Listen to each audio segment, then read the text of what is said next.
The film begins in 2008. We see a woman grinding something in a large mortar and pestle while chanting some kind of ritual. Nearby, several crows are locked inside a cage. After a while, the woman adds some chopped and processed crow meat into the mortar and starts grinding it. As soon as she does, the live crows in the cage begin to panic and flap around violently. The scene then cuts to Mrs. Sudarshi Fried Chicken, branch number 14, where a large number of customers have gathered.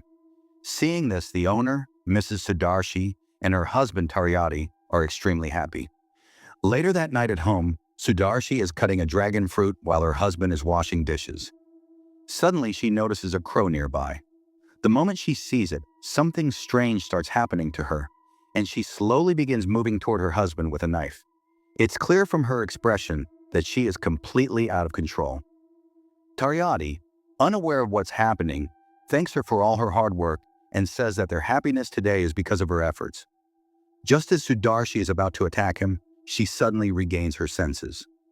Shocked and frightened, she walks away and stands in front of a mirror in a very unsettling manner.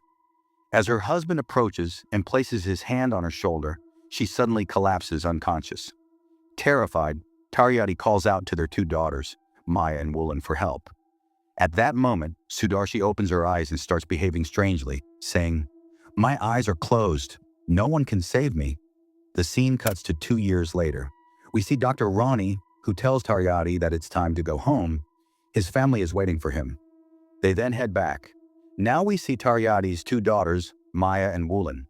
As soon as he arrives home, both girls run toward him and hug him tightly after 2 long years.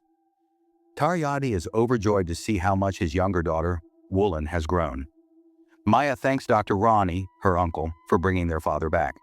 He explains that their father's mental condition is now much better and more stable, but he still needs to be monitored closely. He also advises them not to discuss the past incident, Sudarshi's possession, in front of him. When their uncle asks about their mother, Maya says there has been no improvement in her condition. She explains that her mother has barely been eating or drinking lately. Still, Maya hopes that their father's return might give her the strength to fight her illness. She then asks her uncle if he would like to meet her mother. Just then, he receives a call from his wife. After the call, he tells Maya that he needs to leave immediately, as his wife is waiting for him at home. Maya requests him to stay for dinner, but he refuses due to the urgency. She thanks him again and sees him off. At the dinner table that night, Taryati asks Maya how her studies are going and tells her to stay focused. He expresses hope that both he and Sudarshi will definitely attend their daughter's graduation ceremony. Just then, his eyes fall on Sudarshi's empty chair. He asks Maya if her mother is still at the restaurant, but Maya tells him that she's in the bedroom. Later that night, Taryati plays some music and begins expressing his deep love and longing for his wife. He says he misses her terribly. On the other hand, the sound of the music wakes Maya up. Hearing music playing so late at night, she goes to check who's playing it. Maya enters her mother's room and sees her father dancing alone to the music, while her mother lies motionless on the bed. Seeing her father in that state makes Maya emotional, and she starts to leave. Just then, she hears the sound of a crow. When Maya pulls back the window curtain, she sees her father standing outside. Maya is shocked. She had just seen him inside the room, so how did he suddenly get outside? Confused, she quickly rushes out of the house, but her father, with a strange smile on his face, suddenly starts running and smashes his head into an iron rod. The rod pierces through his forehead and comes out the back of his head, killing him instantly. The next day after her father's funeral, Maya bids farewell to everyone present. Just then, she notices a car approaching and gets nervous. She calls her uncle Ronnie, who reassures her but says he can't come today due to an urgent surgery and will visit tomorrow. Meanwhile, 3 people step out of the car: Sudarshi's stepbrother and stepsisters. As soon as they enter the house, they begin discussing how difficult it would be for Maya to manage such a big house alone. They plan to convince her to sell the house and divide the money among themselves. Soon an argument breaks out between them over the ancestral property. They start blaming each other for their personal failures, divorce expenses, and business losses. After this, Sumarni goes to check on Maya's mother in her room. She gently strokes Sudarshi's hair, but Maya stops her, saying her mother needs rest. Before leaving, Sumarni leans in and whispers something into Sudarshi's ear. On her way out, she repeatedly stares at the mirror in the room in a very strange way.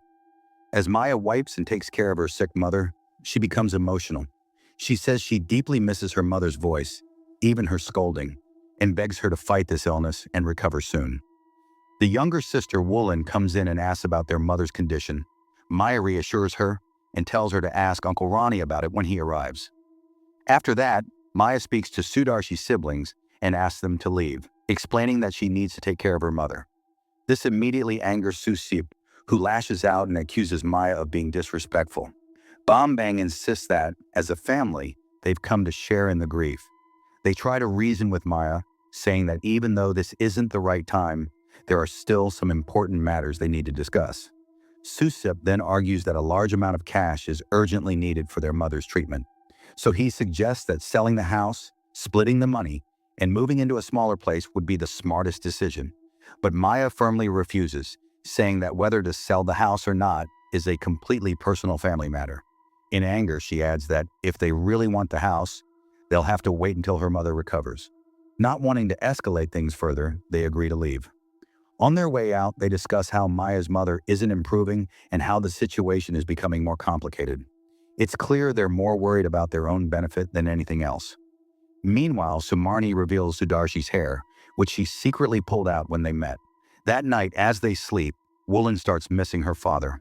Maya comforts her and tells her to pray for her father's soul. Suddenly, it begins to rain outside, and little Woolen grows anxious, thinking her father might be out there getting soaked in the rain. At midnight, when the power suddenly goes out, Maya steps out of the room to find some light. As she turns on the kitchen light, she sees Sudarshi standing right behind her. But the moment she turns back again, there's no one there. Shaken, Maya returns to the room with a light. Just then, she notices a crow inside the room. She looks toward the window, which is completely shut. As Maya throws a bedsheet to catch the crow, she suddenly sees her father standing there, surrounded by a swarm of crows flying all around him. The terrifying sight leaves Maya completely speechless. And then, she suddenly wakes up. It was just a nightmare. The next morning, determined to arrange money for household expenses and her mother's treatment, Maya calls in some buyers to sell old furniture. One buyer offers $4 million for everything. Maya demands $4.5 million, but the buyer refuses to go higher. Just then, his eyes fall on a large ceremonial mortar near Maya's mother. That man also wants to buy that item, and he even raises his offer, agreeing to pay a total of $6 million. But Maya refuses to sell it at any cost, because it's deeply connected to memories of her mother. So the man leaves with the rest of the furniture. After that, Maya prepares to take care of her sick mother. But when she reaches her mother's back, she notices something horrifying, a strange, massive wound that wasn't there just yesterday. Seeing this, Maya is terrified and starts waiting for her uncle to arrive. As soon as her uncle arrives, little Woolen runs toward him. Uncle Ronnie gives her a toy stethoscope and tells her that whenever he's not around, she should pretend to be a doctor and check on her mom. Then Ronnie gives Maya some medicine to clean her mother's wound. But the moment Ronnie steps into the room, his eyes fall on the mirror. Instead of going further inside, he immediately takes Maya outside to talk. And as soon as they leave, Sudarshi suddenly opens her eyes in a very strange way. Outside, Ronnie warns Maya to cover the mirror in her mother's room with a cloth, or remove it completely. He suspects that the mirror might be hiding a dark secret connected to Maya's father's death. Ronnie then reveals a disturbing piece of family history. He tells her that Maya's grandfather had 3 wives, and 2 of them, Soyomini and Toimira, died under mysterious circumstances. No one was allowed to see their bodies, and they were buried in sealed coffins. Ronnie says that he once heard rumors that Maya's grandfather had sacrificed both of his wives to the devil.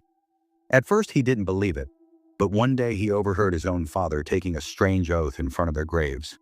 In a flashback, Maya's grandfather is shown slaughtering a chicken, drinking its blood, and then cutting his own hand to let the blood drip onto a strange, sieve-like object.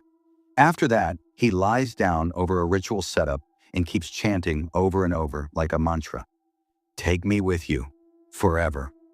As soon as he hears this, a supernatural entity emerges from the mirror and starts crushing Maya's grandfather in a brutal, horrifying way. Little Ronnie secretly witnesses everything from outside the door. Ronnie explains that the mirror now in Maya's mother's bedroom is the same one he once saw years ago at his father's farm.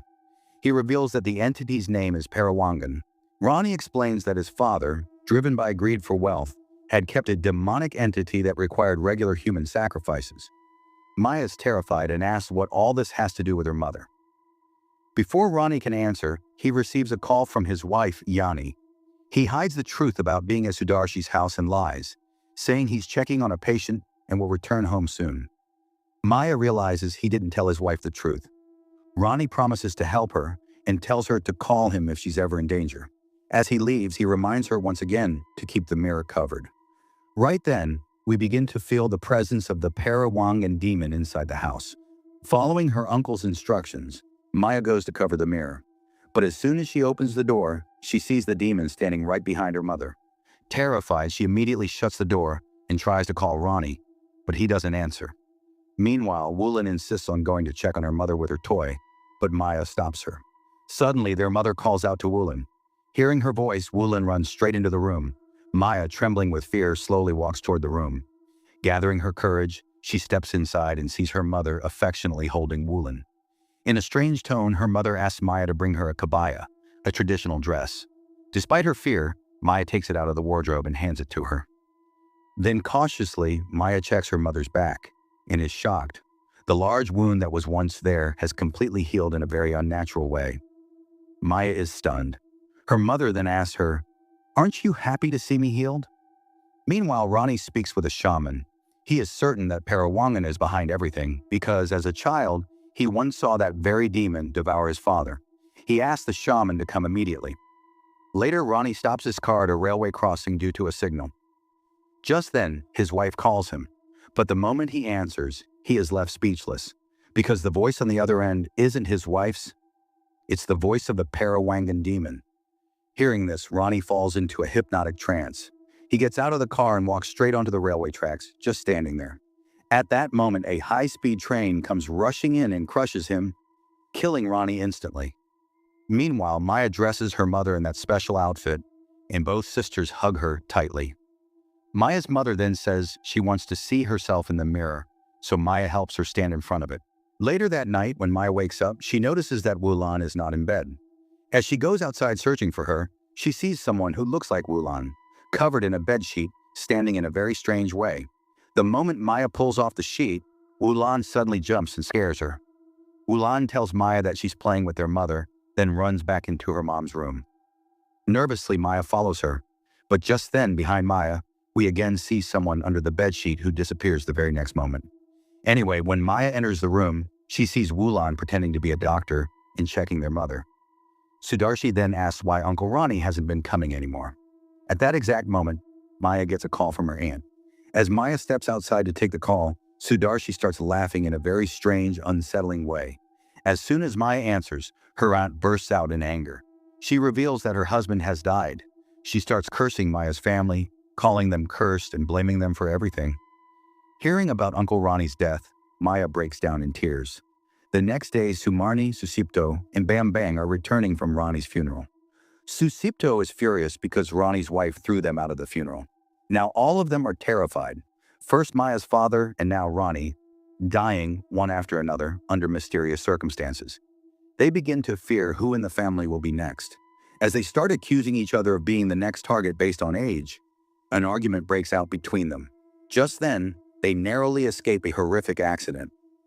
That night, Susipto and Bambang secretly sneak into Sudarshi's house. They've come to bury items used for black magic in the courtyard.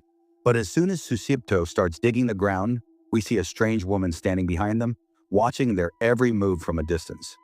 Anyway, after burying the black magic items, they quickly run away from that place. Susip reaches home and calls Sumarni to confirm that the job is done. But right at that moment, he senses a strange presence in his room. The lights start flickering in a very unnatural way. Terrified, Susip grabs a sword and shouts, demanding whatever it is to show itself. He begins searching the entire room. Suddenly, he hears a chilling, demonic laugh. Out of nowhere, a monstrous hand shoots out from under the wardrobe and grabs his leg. Panicking, Susip starts striking it repeatedly with his weapon. But then he realizes something horrifying. He's been attacking his own leg this whole time. Because of that, his leg gets completely severed. At that moment, the demon slowly crawls out of the wardrobe in a terrifying form and drags the blood-soaked Susip away. The scene cuts to the next morning. We see Maya has covered the mirror with a curtain. Just then, she receives a phone call. Before answering, her eyes fall on Wulin, who appears to be feeding her mother worms with a spoon. Shocked, Maya rushes over and knocks the spoon out of Wulin's hand. But in reality, there were no worms on the spoon. Wulin, upset by this, walks outside and starts crying. Maya, overwhelmed with guilt, apologizes to her again and again.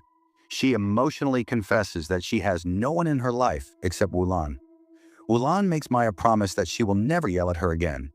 That same night, while Maya is sleeping, we see a crow sitting on her bed. When she wakes up, she's terrified to see it.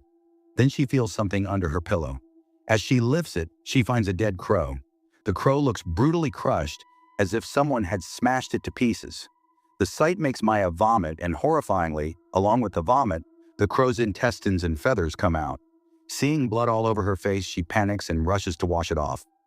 But no matter how many times she washes her face, the bloodstains just won't disappear. After several attempts, suddenly the blood vanishes, and so do the crow's remains from the sink, as if nothing ever happened. Meanwhile, Wulin wakes up and walks out of the room.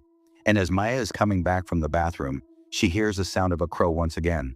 Maya walks ahead and notices a crow lying on the floor, completely soaked in blood. Then, she pulls back the window curtain and sees that the glass is shattered in a strange way, with a hole in it. Outside, she spots Wulan. Maya calls out to her, but Wulan doesn't respond, so Maya rushes outside. She sees Wulan climbing on top of a whale. Somehow, before anything bad can happen, Maya manages to pull her down. She quickly takes Wulan back inside the house. As they leave, the camera slowly pans into the whale, and we see Sudarshi inside it. Back in the house, Maya puts Wulan to sleep and then heads toward her mother's room. As soon as she opens the door, the curtain covering the mirror suddenly falls. In the reflection, Maya sees her mother awake, staring. She steps inside, but once she gets closer, she realizes her mother is actually asleep. Gathering courage, Maya quietly takes the mirror out of the room. As she carries it outside, we catch a glimpse of a demon's reflection in it, clinging to the ceiling. Once outside, Maya tries to break the mirror. She hits it with a stone, then even strikes it with a stick, but it doesn't break at all. Defeated, she leaves the mirror there and goes back inside. The moment she leaves, Perewangan appears near the mirror. The next morning, Maya walks into her mother's room and is shocked to see the mirror placed back exactly where it was before. Acting normal, she tells Wulan to bring a dragon fruit from the fridge since their mother loves it. Then Maya tries to change her mother's clothes. Her mother says she wants to wear her favorite green kabaya. While helping her change, Maya nervously checks her back and sees that same horrifying wound again. Suddenly, her mother tells them about her own death. Hearing this, Maya is terrified and tries to escape the house with Wulan. But Wulan refuses to leave because she insists on feeding their mother the dragon fruit. Maya tries to convince her that it's no longer safe to stay there, but Wulan refuses to listen and runs straight into her mother's room. As soon as she steps inside, she sees that her mother's body has turned green. That sight terrifies her, and now even Wulan is afraid of her own mom. Just then, Maya rushes in and pulls Wulan out of the room. They run outside and quickly get into the car trying to escape. On the way, Maya stops at a signal on an empty road. Suddenly, an old woman approaches them. Thinking she's a beggar, Maya offers her some money. But the woman chillingly says she doesn't want money, she wants a soul. Without saying a word, Maya speeds up the car.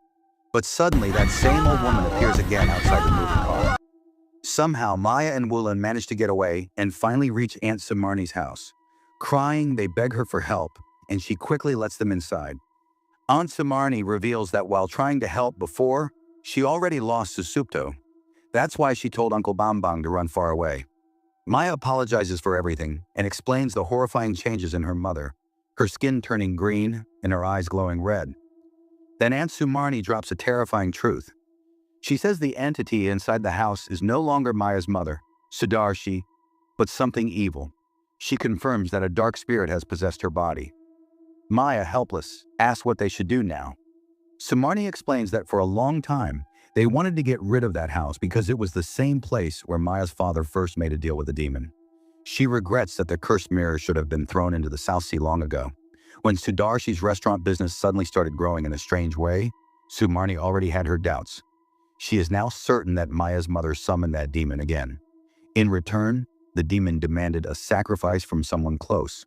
But when Sudarshi refused to sacrifice Taryati, the demon took Taryati's life on its own and destroyed Sudarshi's health along with the family's entire fortune. Aunt Sumarni explains that Maya's mother revived the very deal her father once tried to end, a deal that binds the next 7 generations. She believes it's already too late to save Maya's mother, but there is still one last chance left to save Maya and Wulan. Auntie hands Maya a water pot filled with sacred water that has been blessed with South Sea incantations. She instructs Maya to pour this water over her mother, from feet to head, exactly 7 times. But then Auntie reveals an extremely terrifying and extreme alternative. If the ritual doesn't work, Maya will have no choice but to burn her mother alive. She reminds Maya that the entity inside the house is no longer her real mother, and as the next heir of the family, it's Maya's responsibility to end this curse. Maya agrees but asks Auntie to keep Wulan safe with her. However, Auntie insists that Wulan is safest with Maya herself, so Maya takes Wulan along and leaves. As soon as they're gone, Sumarni begins a horrifying ritual. Suddenly, Perewangan jumps down on her from above and brutally decapitates her. In the next scene, Maya reaches her house and tells Wulan to stay inside the car and keep the doors locked. She strictly warns her not to open the door for her mother under any circumstances and to honk the horn if she senses danger. Maya enters the house and turns on the lights, but the bulb suddenly goes out, so she lights a lamp and walks into her mother's room.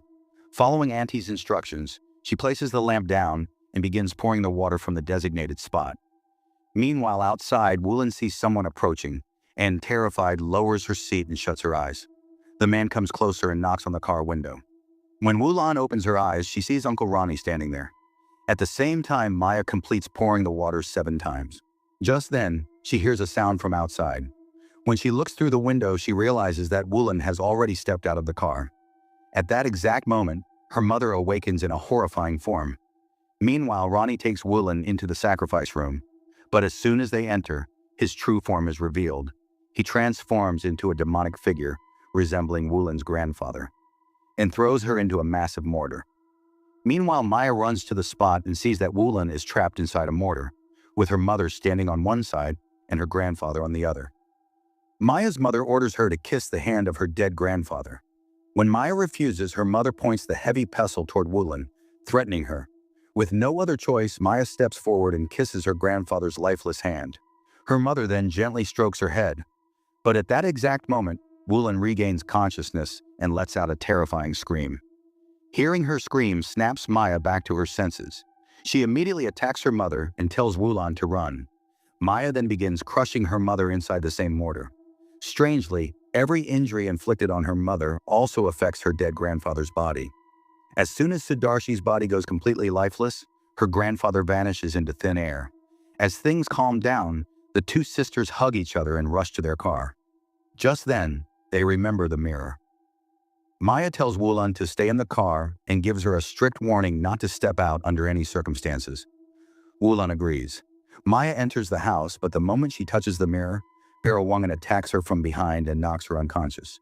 After that, the demonic entity goes after Wulan. Somehow, Wulan manages to escape and runs into the house, only to find the demon standing near Maya. Thinking quickly, Wulan grabs a lamp and throws it at the creature, setting Perewangan on fire. She then wakes Maya up, and right before their eyes, the demon burns to ashes, bringing its terror to an end. The next day, following their aunt's advice, they throw the cursed mirror into the South Sea. Exhausted, they fall asleep in their car by the shore. But when Wulan wakes up, Maya is nowhere to be seen, so she steps out to look for her. With this, the story ends here. Let me know your thoughts in the comments section. Also, subscribe to this channel for more stories like this.